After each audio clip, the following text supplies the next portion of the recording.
حرب شوارع يخوضها الثوار في داخل بني وليد منذ أيام، وهذه الصور تنقل جانبا من تلك المواجهات الضارية، بينما تسود خارج المدينة حالة من الترقب لانتهاء مهلة يومين كان قد حددها المجلس الانتقالي فرصة لمغادرة المدنيين جبهات القتال قبل أن يبدأوا هجومهم عليها.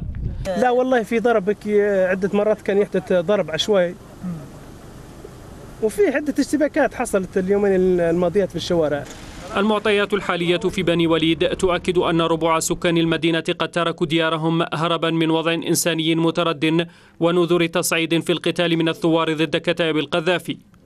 عدد كبير من الأهالي ما زال باقيا داخل المدينة، غير أن الذين غادروها عبر هذا المدخل هم أيضا كثيرون.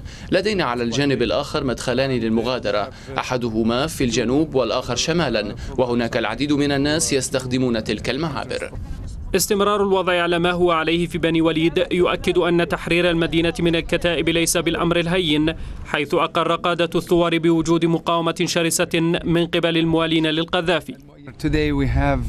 بعض المواجهات دارت اليوم داخل بني وليد بين الثوار وبعض كتائب القذافي. هناك قتال دائر هنا في هذه المنطقة وأيضا في الجزء الشمالي عند الوادي. صمود الكتائب على جبهة بني وليد، وربما في مدن أخرى متبقية على قلتها، يراه موسى إبراهيم المتحدث باسم القذافي استمرارا لعمليات المقاومة، متوقعا استعادة العاصمة طرابلس في وقت قريب. وفي مقابل هذا التحدي يستمر سقوط رموز النظام السابق تباعا، قد لا يكون آخرهم المحافظ السابق للبنك المركزي الذي سلم نفسه للثوار في منزله بمدينة الزاوية. أعتقد بأني كفء في عملي وأني مستعد للعمل، ما كان لي جهد وما كان لي عرق. مستعد لمحاكمتك محاكمة عادلة في بكل ممنونية. وبينما اتسعت دائرة المعترفين بالمجلس الانتقالي سلطة شرعية في ليبيا، لم يجد الاتحاد الإفريقي بدا من اللحاق بالمنظمات الإقليمية والدولية.